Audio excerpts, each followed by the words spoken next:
Bom dia, abençoada e abençoada, como vocês estão? Espero que estejam bem. Gente, hoje eu não vou fazer uma leitura de um versículo específico, mas eu quero contar a história de Paulo. E dentro da história, né, de Saulo se tornar Paulo, como o Senhor tem um plano para a vida de cada um. E hoje eu quero falar exatamente sobre isso. Então já pega seu café, já pega sua Bíblia, senta à mesa, chama o Senhor para estar aí com você nesse tempo. Então vamos lá, em Atos 9, a gente vê a transição de Saulo até ele se tornar Paulo. Então o que acontece? Ali, essa transição é quando ele está indo para uma cidade específica, que agora eu não me lembro exatamente o nome. Ele está indo para essa cidade e no caminho, Cristo, né, encontra ele, uma luz muito forte encontra ele ali e o cega. E quando essa luz o cega, ele cai do cavalo e ele realmente não enxerga mais. Em um momento ele enxerga, no outro ele já não enxerga mais. E eles levam, né, ele para uma cidade, e nessa cidade ele fica durante 3 dias, até que o Senhor ele fala com Ananias, para que Ananias vá lá, né, coloque a mão sobre ele, para que ele volte a enxergar. E Ananias até contesta: Senhor, mas esse homem, todo mundo está falando que ele matou muitas pessoas que seguem o Senhor, né, muitas pessoas que são cristãos e tal. E ele simplesmente fala: ok, Senhor. Então ele obedece, faz isso. E Paulo, naquele momento, então, a partir do momento que ele volta a enxergar, né, ele passa a ser Paulo e não Saulo, porque antes ele enxergava, mas ele não via, digamos assim, que ele estava cego espiritualmente, achando que estava servindo a Deus e na realidade ele estava matando as pessoas. E nós vemos então Paulo, né, Saulo se tornar Paulo e Paulo ser o maior pregador aí da nossa história. E por que eu resolvi trazer, né? Eu meio que dei uma resumida aqui para vocês, porque senão ia acabar ficando muito longo toda a história que eu queria ler aqui.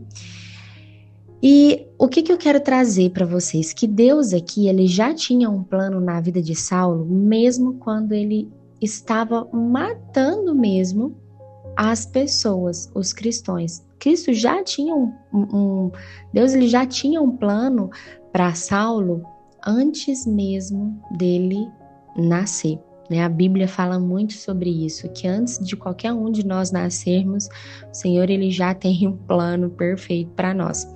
E da mesma forma que Deus ele tinha um plano na vida de Saulo, Deus tem um plano na sua vida, na minha vida.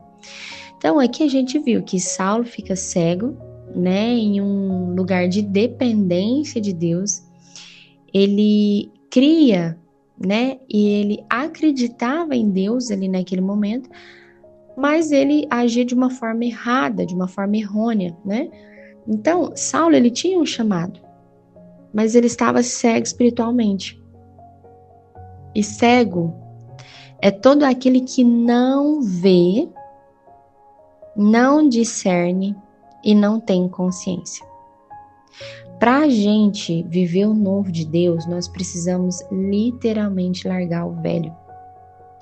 Saulo, ele conhecia apenas aquela verdade de Deus, aquele Deus antigo, aquele Deus da lei. Ele não conhecia Jesus, ele não acreditava em Jesus. Ele não conhecia e não enxergava que Jesus, ele veio, né, fora do paradigma dele, porque todos eles estavam achando, né, que Jesus, o rei, quando ele vier, ele vai governar, ele vai ser aquele rei que vai sentar no trono, né? E essa é a imagem que eles tinham do Filho de Deus. E a realidade é que Jesus ele veio completamente diferente, ele veio para quebrar paradigmas mesmo. E as pessoas não acreditavam, né? Então que Jesus era o rei de fato. E para acessar esse novo nível, né, para acessar um novo coração, a gente precisa nascer dentro de nós uma nova mentalidade, um novo caráter. E esse novo, ele só é vivido quando a gente vive de fato o processo. Qual que é esse processo, Ingrid? Processo de transformação de quem nós ainda somos para aquela pessoa que nós vamos nos tornar, para viver o novo de Deus na nossa vida. Jesus, ele fala assim para Saulo: por que me persegues? E assim como Saulo era, né, orgulhoso, arrogante, prepotente, nós também somos.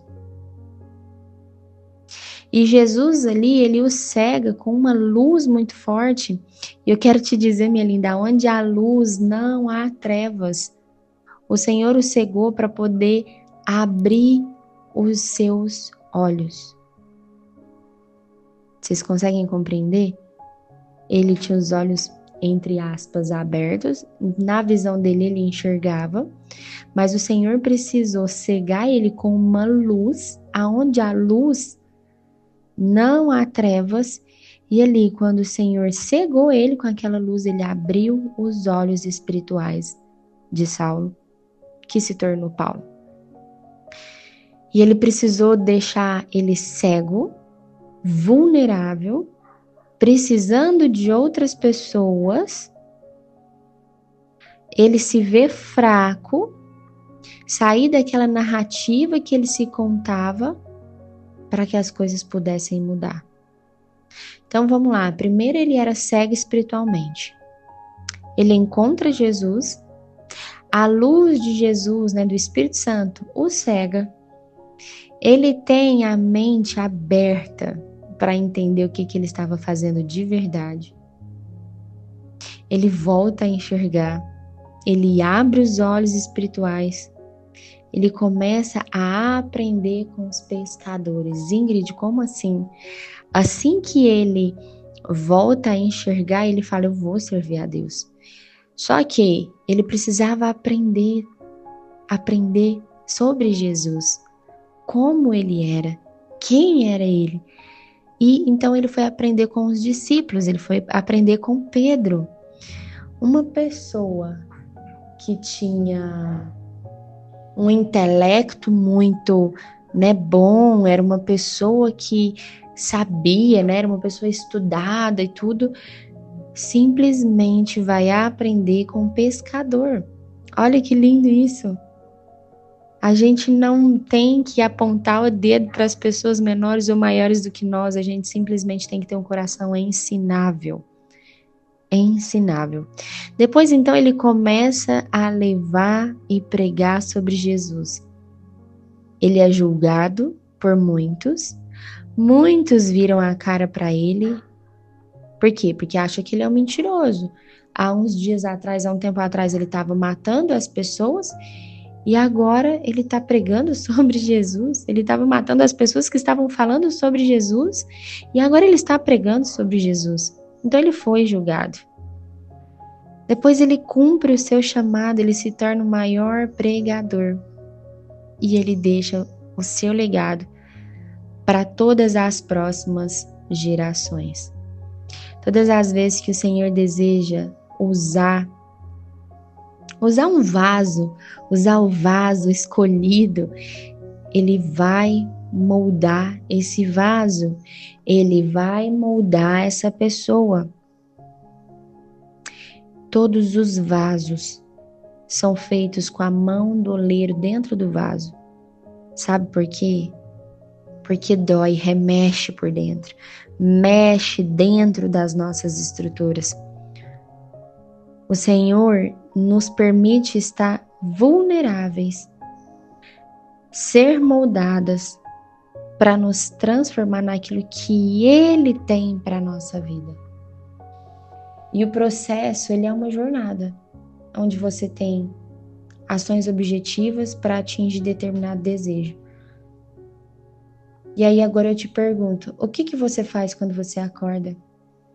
Como que você trata seus filhos, seu marido, pessoas, sabe? Como que você tem tratado? Quero te falar que para viver o novo, nós precisamos mudar. O que antes eu era daquela forma, hoje o Senhor está falando, eu quero te transformar. E o processo de transformação de Saulo em Paulo, ele é doloroso. O meu processo, o meu testemunho de vida foi doloroso. O processo dói, porque você vai descobrir que você não é a mulher, você não era o homem que passou a vida inteira tentando convencer a outra pessoa de que você era. A realidade é que você vive cheia de máscaras, sabe? Para poder agradar o outro, para poder não demonstrar muitas vezes a feiura que nós somos. Eu não era uma mulher tão boa assim, né? Eu era uma pessoa muito reativa, muito sem educação, grosseira com todos à minha volta. Mas para as outras pessoas do lado de fora eu era muito amável. Quem nós somos? Sabe, as pessoas que mais nos conhecem são aqueles que estão do nosso lado, que dormem com a gente todos os dias. Os nossos filhos, o nosso marido, os nossos pais. Mas os de fora muitas vezes não conhecem. Quero te dizer que o processo dói, mas ele nos apresenta a verdade. E com ela a gente tem a oportunidade de mudança, uma mudança verdadeira. Então nós precisamos passar pelo processo de transformação do nosso caráter. Nós precisamos da dor, sim, para buscar essa transformação. E é necessário esse conjunto de ações diárias, sabe? Que a gente precisa passar para alavancar a nossa vida. E aí hoje eu quero que você pense o que você precisa fazer. Quais são os comportamentos, palavras, sabe? Ações que você precisa mudar hoje na sua vida. Então que hoje você possa refletir sobre essa passagem. Leia Atos 9. Não só Atos 9, mas Atos inteiro, para você compreender sobre a história de Saulo para Paulo e o quão tremendo é toda a transformação que ele vivenciou, porque da mesma forma que ele vivenciou, nós também podemos vivenciar, tá bom? Então, um grande beijo para você, fica com Deus e até o nosso próximo devocional.